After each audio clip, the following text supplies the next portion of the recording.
नमस्कार, मैं हूं doctor DK Gupta, chairman Felix hospitals.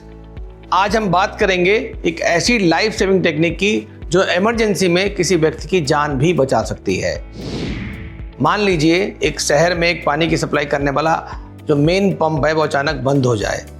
जैसे ही पंप रुकता है पूरे शहर में पानी पहुंचना बंद हो जाता है।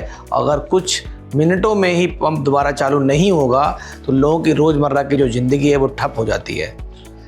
अब हम इसे अपने शरीर से जोड़कर समझते हैं। उस पंप की तरह हमारा जो हार्ट है पूरे दिल में खून पहुंचाने का काम करता है और खून के साथ शरीर के हर हिस्से तक ऑक्सीजन भी पहुंचती है। लेकिन अगर किसी कारणवश से दिल अचानक धड़कना बंद कर दे, हमारा हार्ट स्टॉप हो जाए, एसी सिली में चला जाए, तो शरीर और खासकर दिमाग तक ऑक्सीजन पहुंचना रुक जाता है। ऐसे समय में हर सेकंड बेहद कीमती होता है। यहीं पर सीपीआर यानी कार्डियोपल्मोनरी रिससिटेशन जीवन बचाने का काम करता है। ये छाती पर सही तरीके से दबाव बनाकर कुछ समय तक शरीर में रक्त प्रवाह बनाए रखने की कोशिश करता है ताकि मरीज को अस्पताल पहुंचने तक जीवित रखने की संभावना बढ़ाई जा सके। इवन बहुत सारे लोगों की जान बचाई जाती है सिर्फ सीपीआर से। पहले हम बात करेंगे कि सीपीआर क्या होता है, फिर हम बात करेंगे इसे कब देना चाहिए, बहुत इंपॉर्टेंट है। फिर बात करेंगे सीपीआर कैसे दिया जाता है, इसकी टेक्निक्स क्या है उसके बारे में बात करेंगे। फिर हम बात करेंगे सीपीआर देते समय किन किन बातों का हमें ध्यान रखना चाहिए, और उसके बाद बात करेंगे सीपीआर से जुड़ी आम गलतियां हम लोग अक्सर क्या करते हैं उसके बारे में बात करेंगे।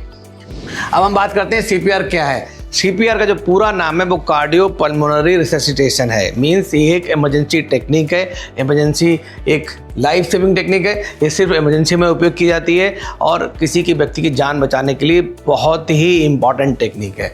इसका जो मेन उद्देश्य है, जो मेन ऑब्जेक्टिव है वो दिमाग यानी ब्रेन और जो दूसरे वाइटल ऑर्गन्स हैं उनको ब्लड की सप्लाई मेंटेन रखना, बनाए रखना है। बहुत इंपॉर्टेंट काम है। उनमें हाइपोक्सिया ना हो, ऑक्सीजन डिप्राइव होने की वजह से उनमें डैमेज ना हो, उसका रिस्टोर रखना ऑक्सीजन को, ये बहुत इंपॉर्टेंट काम है इसका। इसके अलावा कब तक करते हैं, बहुत इंपॉर्टेंट है। जब तक कि मेडिकल हेल्प यानी एम्बुलेंस और डॉक्टर आपके पास ना आ जाए तब तक हमें सीपीआर कंटिन्यू करना होता है, या व्यक्ति दोबारा नॉर्मल होश में आ जाए, उसकी ब्रीदिंग नॉर्मल हो जाए, पल्स आ जाए, तब तक हम इसे कंटिन्यू करते हैं।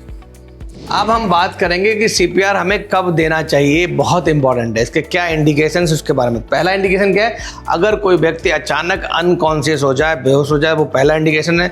दूसरा इंडिकेशन क्या है इसका, कि व्यक्ति सांस नहीं ले रहा, मतलब उसकी ब्रीदिंग अरेस्ट हो रखी हो, उसकी ब्रीदिंग गैस्पिंग हो या सांस बिल्कुल नहीं ले रहा हो। तीसरा जो इसका जो बहुत बड़ा इंडिकेशन है, जो इंपॉर्टेंट है, कि उसकी पल्स नहीं आ रही हो, मतलब हार्ट की धड़कन भी फील नहीं हो रही हो। तो ये तीन इंडिकेशन है जब हम सीपीआर देते हैं। अगर ये तीनों इंडिकेशन नहीं है तो सीपीआर नहीं देना है हमें। अगर ये तीनों इंडिकेशन है तो सीपीआर उसके लिए लाइफ सेविंग टेक्निक है, उसकी जान बचा सकती है। और कब तक कंटिन्यू करना, मैं फिर बोल रहा हूँ, जब तक मेडिकल हेल्प आपको ना मिल जाए। अब बात करते हैं सीपीआर कैसे दें, उसकी टेक्निक क्या होनी चाहिए, बहुत इंपॉर्टेंट है। इफेक्टिव सीपीआर देने से जान बच सकती है। अगर सीपीआर इफेक्टिव नहीं है तो देने का भी फायदा हो सकता है बिल्कुल ना हो। तो इसलिए हम सबको, इवन पूरी पॉपुलेशन के हर ह्यूमन बीइंग को पता होना चाहिए सीपीआर की टेक्निक्स क्या है।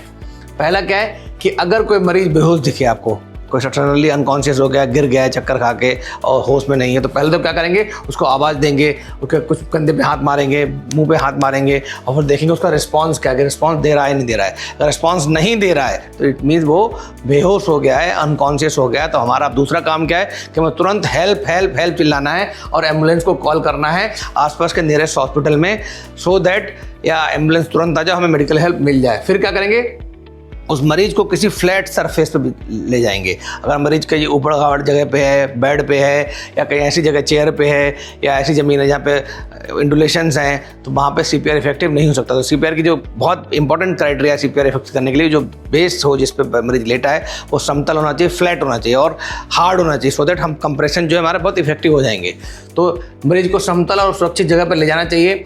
अब जो अपने हाथ जिसको सीपीआर देना है उसके दोनों हाथों को छाती के बीच में रखना है, बिल्कुल इस तरह से। एक हाथ पहले नीचे रखना है, उसके ऊपर दूसरा हाथ रखना है और फिंगर्स को इंटरलॉक करना है, सो दैट दूसरा हाथ पहले हाथ के ऊपर रखें और दोनों हाथों की उंगलियों को एक दूसरे में इंटरलॉक कर दें।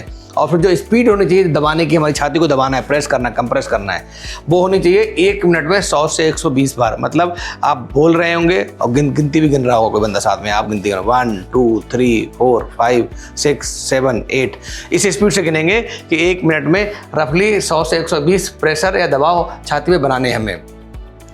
कैसे मानेंगे कि हमें जो दबाव दे रहे हैं, जो प्रेशर दे रहे हैं वो इफेक्टिव है? अगर मरीज की जो छाती है वो 5 से 6 सेंटीमीटर डीप जा रही है, प्रेस हो रही है, अंदर जा रही है, तो मानेंगे वो इफेक्टिव सीपीआर हो रहा है, अदरवाइज नहीं हो रहा है। मतलब हमें बहुत हल्के से ऐसे नहीं करना है, हमें इफेक्टिव पंपिंग करनी है, इस तरह से करनी है सो दैट कि उसकी जो 5 से 6 सेंटीमीटर जो छाती है वो पुश हो जाए अंदर की तरफ।